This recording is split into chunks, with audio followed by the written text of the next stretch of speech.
Welcome back to another episode of Local Search Tuesdays. This week's episode is packed with ridiculously awesome tips from all the speakers at the last SearchLove conference ever.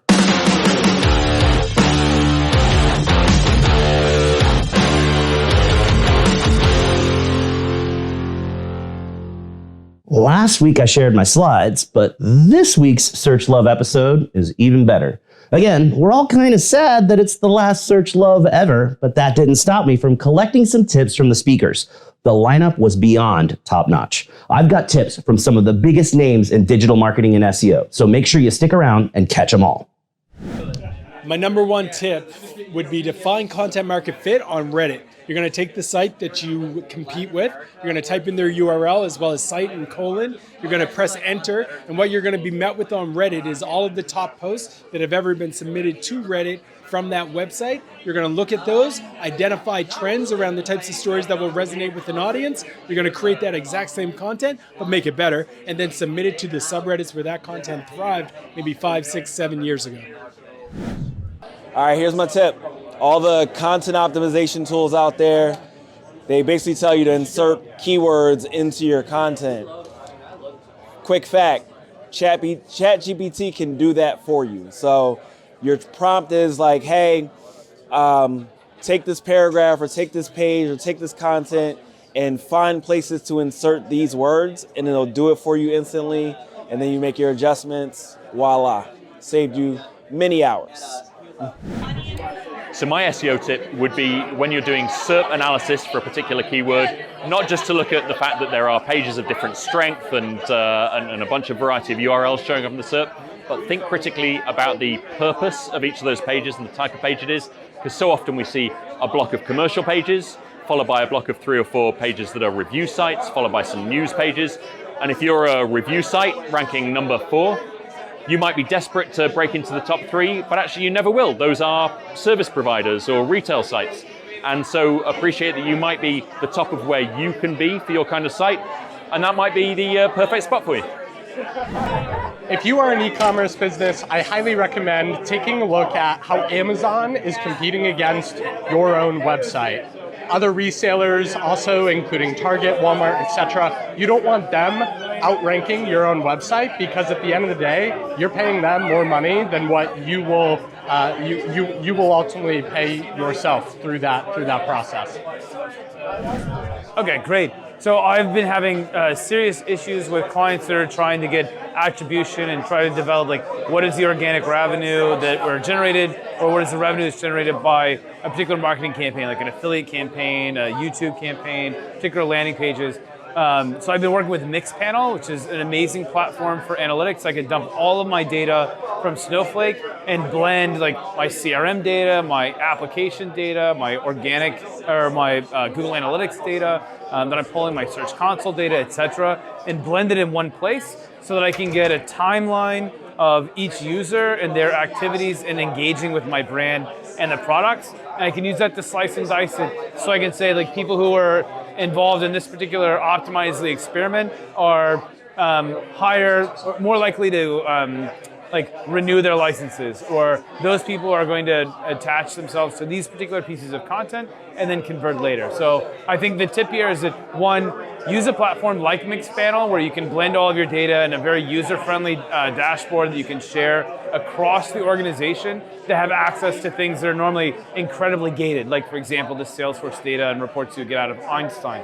And that by doing so, you're going to take a lot of responsibility and weight off of your shoulders in doing your reporting, and you're going to be able to create insights for the C-suite that are going to get them off of your back. So, saves you time. Enjoy it. Oh, and there's a free trial, which is one of the few. If you try to look at like Amplitude or any of these other platforms, they want $50,000 or $100,000 out of the gate before you can even see if it works. Mixpanel is a much lower price point, and I think this project that I've been working with them on, I think I ended up with like a 4 or 5 month trial in trying to get the data set up for it. So that's fantastic. The team there is amazing for support. So my tip is, I've been looking for uses of ChatGPT that we can put into action like right now, because there's a lot of stuff that it's going to be able to do eventually, but it's not quite there yet. So I would say, like, content generation, not quite there yet. One thing that it's great at, though, is helping you debug.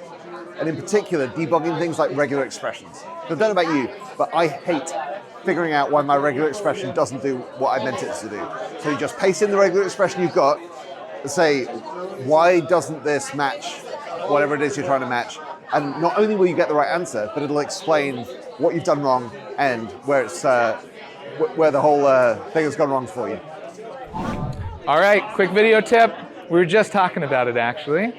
Compare your metrics to your competitors when you're trying to get buy-in from executives. It's a huge deal. People in leadership roles love to hear about competitors. And if you're trying to get buy-in on something, if you're trying to get them to commit to higher budget, dev time, etc., show them what your competitors are doing, and they will get jealous and they will approve it. If you want to build non-spammy links to your website, it all starts with your mindset and how you approach link building. You want to think about how your content adds value. And it's not just value to your customers and potential clients, but also people like journalists and other content writers.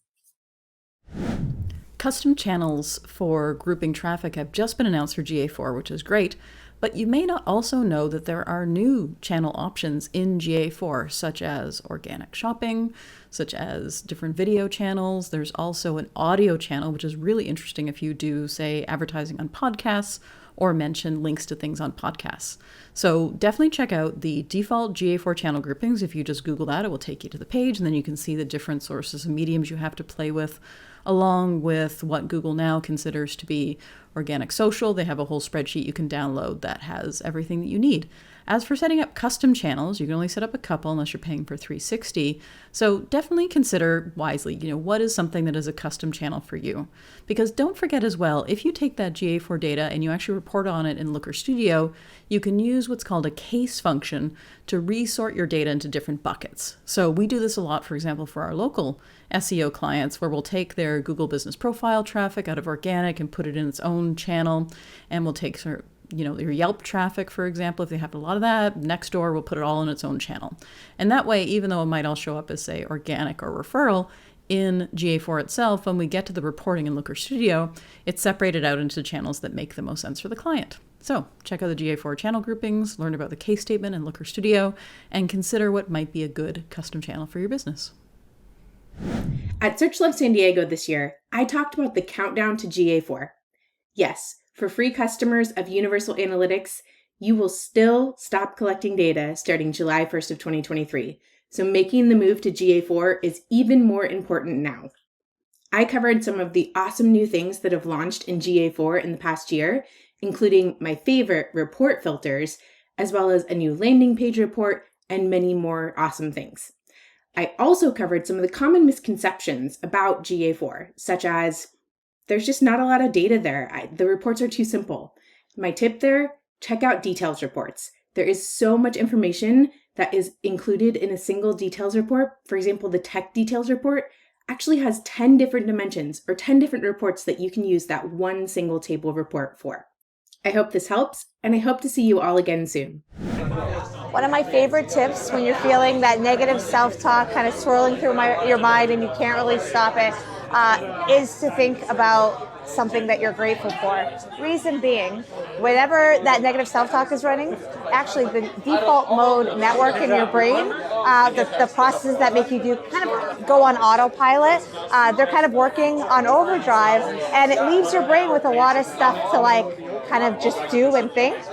Gratitude, when you think about something that you're grateful for, you actually can switch from default mode to more active mode, and it will get you completely out of that feeling of negative and all that bad self-talk. So what I try to do is I think big. What are the big things I'm grateful for? Whether it's my family, my house, where I live, and I start working it so small until it's just like the breath I take, the plants around my thing, and just try to think big, work small, and by the end, hopefully you'll feel a lot better.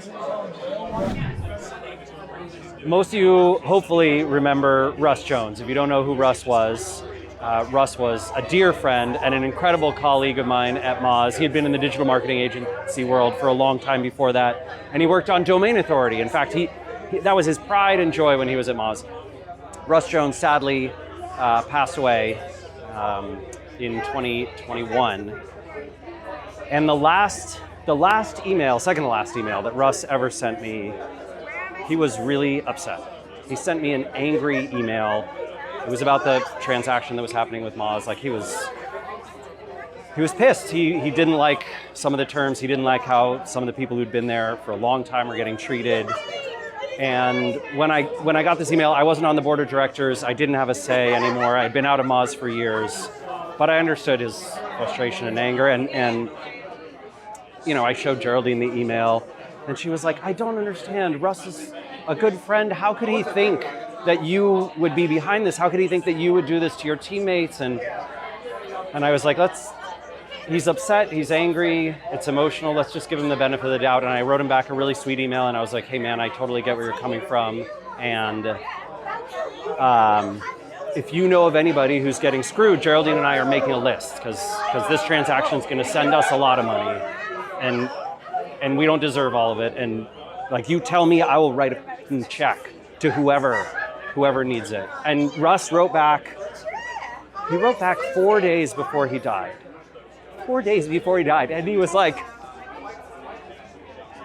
Rand, I should have known. Of course you were gonna do the right thing. I'm so sorry I assumed wrong. And I think every day about my friend and how he was mad, and because I assumed the best of intent, because I assumed that he was just coming from a rough place, and I treated him with probably not enough kindness, but some, that we had that interaction before he was gone. And can you even imagine the guilt I would feel if I had sent an angry email back and he died? So, my tip for you, for all of you, treat people wonderfully. Assume great intent from them. If they're in a bad place, you come back with kindness. Do it. Your life will be better. Their life will be better. I promise. Thanks for sticking around to watch the whole thing. But that's definitely all the time we've got left for this week's episode. So you know what that means. Put your hand on the screen right here. We totally just high-fived because you learned something awesome. Thanks for watching, and we'll see you again next week for another episode of Local Search Tuesdays.